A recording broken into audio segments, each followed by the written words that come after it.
Hey everyone, welcome back to the channel. Thank you so much for being here. If you don't know me, my name is Paul Watts. I'm a salon owner in the UK. I've had salons now for 10 years and I'm a hairdresser of 15 years. I'm a struggling YouTuber of a year, or just over a year. So if you are new, hit that subscribe button, help the channel grow. And what I've heard is, if you hit the like button harder than you normally would, apparently makes you better looking. So just give it a good old smash and yeah. I am changing lives, just letting you know. So today's video is all about things that are destroying your hair. What could be destroying your hair on a daily basis? A daily basis. You're doing these things that you don't really know is really damaging your hair. So I'm going to delve into 5 today, and I'm going to bring you another video of the other 5 that I've found out that are damaging your hair and you have no idea that they're doing it. So number 1 is hidden chemicals in your hair. So you've got glycol, you've got sulfates, you've got alcohol. Are they the sort of things that you want to be putting in your hair? Not really. On a daily basis. A daily basis you're putting them in your hair. You don't even realise. So these are found in shampoos, they're found in styling creams, they're found in hairsprays. And if you aren't using professional products prescribed to you by a hairstylist or by your hairstylist, then just start asking questions. Start asking your stylist, or even comment down below on what you should be using. So I've got a shop in the description. You can head down there, you can have a good old browse of what I recommend. Everything in that link is what I recommend. So you can head down there and grab yourself some professional products that aren't going to damage your hair. Another one, and I think we know about it, but I think we sort of ignore it, because when people come into the salon, they're a little bit like, oh, my ends are frazzled, or hair feels really dry, and it's excessive daily heat styling. Now I know we need the straighteners, we need the tongs, we need the hairdryer. We need the hairdryer to dry our hair quicker so we can get out the door quicker. We need the straighteners so we remove that frizz so it looks super glossy, super smooth. And we need the tongs to make it look really bouncy and just controlled curl. I get it, I get it. I get it, but excessive heat styling is damaging your hair. It's drying it out, it's removing your colour, it's burning off your colour. So when you're thinking about, why is my blonde getting yellower and yellower and yellower? It's because of the excessive heat styling. If you're thinking, why is my brown, my really rich sort of neutral brown, why is it becoming orangey? These are all the factors that excessive heat styling does to your hair. Another one is skipping the heat protectant. Would you skip the moisturiser in the morning? Would you skip looking after your skin? Would you skip that vital piece of toner? Or would you think, actually, I'm not going to wear any foundation today, I'm just going to go straight in with that makeup? I don't think you would. So when we're skipping on this heat protector, just think your hair is as delicate, if not more delicate, than your skin. And starting off with a good sort of shampoo, conditioner, treatment regime is great. But once it's come into the styling side of things, what are we thinking? Quickly rough dry it, quickly get it dried, straightened, tonged and out the door. But just try and bring in the heat protectant into your styling regime. Because a lot of heat protectants now, they started like 190 degree protection, they went up to 200 degree protection, and now they're at like a 300 degree protection. Because what we've found out as stylists is that yes, irons, hair dryers, tongs, they'll get up to heat around about 190 degrees. Some go a little bit up to sort of like 230 degrees. But you've passed it down once, created friction, passed it down again. It's probably not straight enough.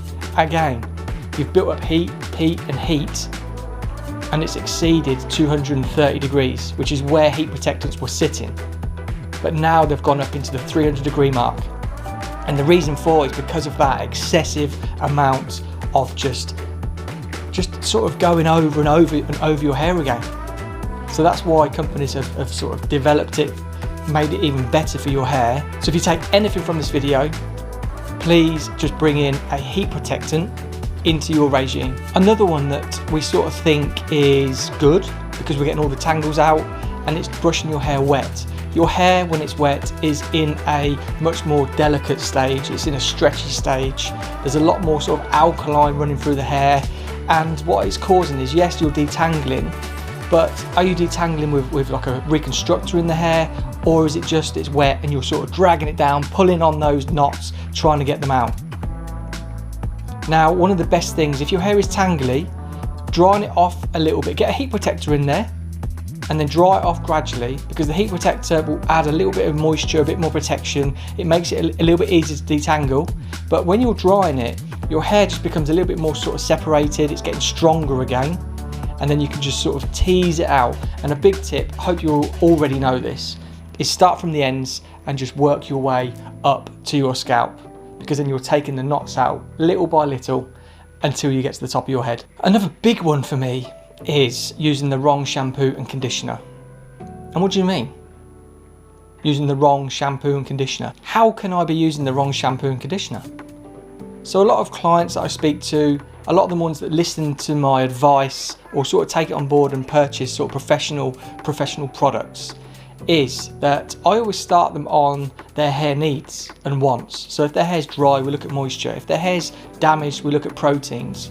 If we look and their hair's a little bit flat but still really healthy, I'd probably start them on a more of like a delicate moisture to add that sort of luster to the hair, and then we can move into the volume shampoo conditioner side of things. But if you're using the wrong shampoo and conditioner, if you're using something which is, say, full of salt, full of alcohols, just things that aren't designed for your hair, that could be really damaging to your hair, really drying it out and just creating more damage. So if you want any advice, comment down below and I'll give you, if you sort of tell me your hair woes or troubles. You can also DM me on Instagram at paulwatts.life or paulwattshair. You can catch me there in the messages, but you can send me pictures of your hair then and I can sort of diagnose it. But yeah, the wrong shampoo conditioner is a big thing. And I always say, when we are starting off, we want to look after our hair, whether it's coloured or whether it's virgin.